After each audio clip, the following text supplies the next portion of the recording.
এখন জাতীয় পতাকা অবমাননার জন্য বাংলাদেশে যেটা আছে সেটা হচ্ছে 1 বছরের সাজা হতে পারে, কিন্তু উনি তো জাতীয় যেখানে ঘটনাস্থল, আমরা বলছি ঘটনাস্থল থেকে ওনার অনুষ্ঠান স্থল যেখানে জাতীয় পতাকা সেখানে প্রায় 2 কিলোমিটার দূরত্ব আছে।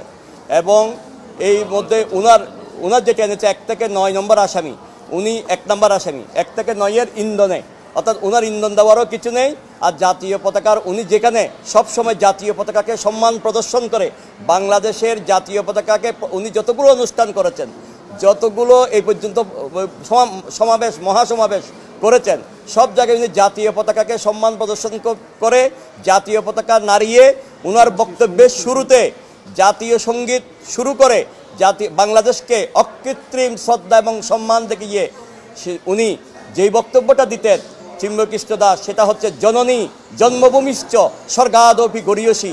জননী এবং জন্মভূমি স্বর্গের চাইতে উত্তম।